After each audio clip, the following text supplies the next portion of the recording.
Okay, hold on, hear me out before you hit the dislike button. Hi, I'm Baglets. I'm also an Undertale fan just like you guys. It's literally one of my favorite games of all time. My shirt is literally based on Chris's sweater. You just slide around the hue settings a bit. See? So you can put down your pitchforks and allow me to explain how I've arrived at the idea that Deltarune is a miserable playthrough video to make.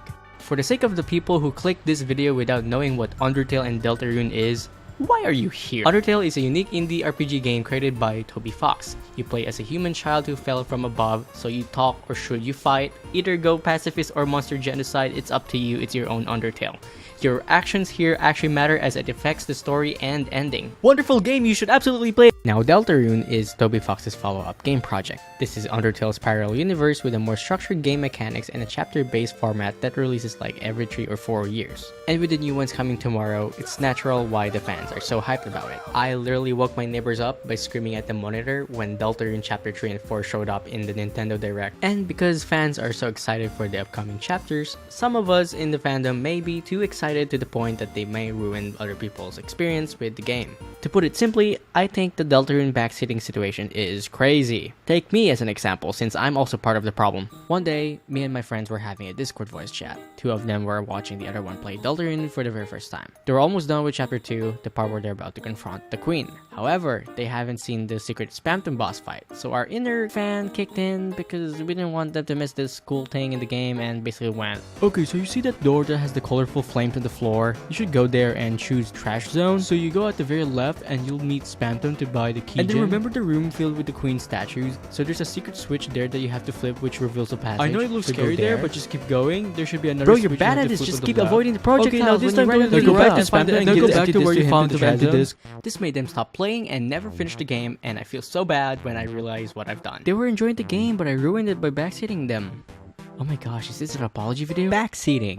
Now, a lot of people tend to merge the meaning of backseating and helping. Helping is when a person is asking you as a viewer to leave a comment down below for some advice to progress on their game. You can also help me out by subscribing to my channel. Backseating is just the same, but nobody asked. I started a Let's Play of this a while ago. Yes, I stopped that Let's Play. Everyone was disappointed in the way I was playing it. In the beginning, everyone was like, no, you're doing it wrong. You need to do it this way, and you need to do this thing. You have to play it. This tends to be annoying to some people to the extent that it ruins their experience of the game. Nobody asked to lead my friend to a secret Spamton boss fight. I'm so sorry.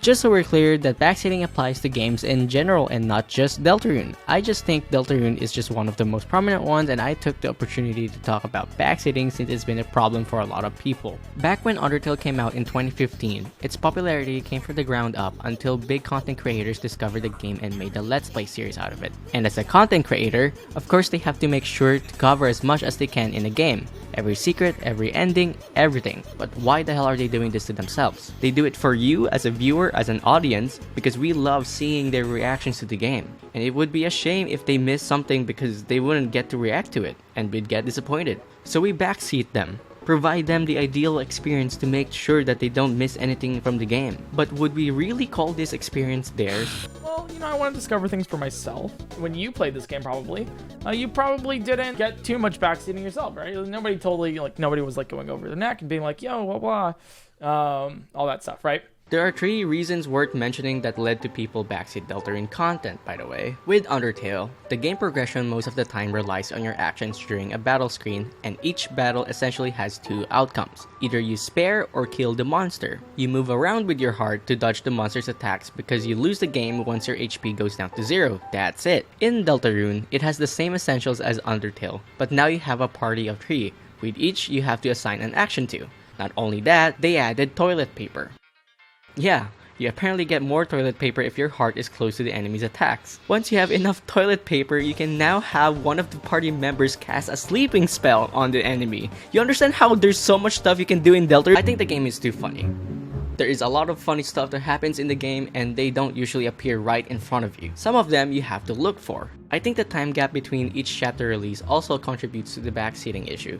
Take Jacksepticeye's case as an example. Full disclosure, it's been quite a while since I've played Deltarune. I should warn everybody that I did go back and try and remember what had been going on. It was just one chapter and I played it once, and then it's been 3 years and I've played a lot of stuff since then, so I forget a lot of stuff that has happened. So I apologize if a lot of things go over my head or I just don't connect the dots that people want me to. Even if he apologized that he may miss some stuff or not connect the dots in the game, some of the people in his comment section still complained about it, which led him to feel this way. I'm not going to play more Deltarune. I'm just going to say that flat. I liked it, but I didn't like people's reactions to me playing it. Like, most people were happy about it, but a lot of people got really angry that I wasn't doing like absolutely everything, and they started judging me for like not enjoying it enough, like I wasn't playing it the right way. And I was like, I dodged that with Undertale because I got in on the ground floor when that came out, and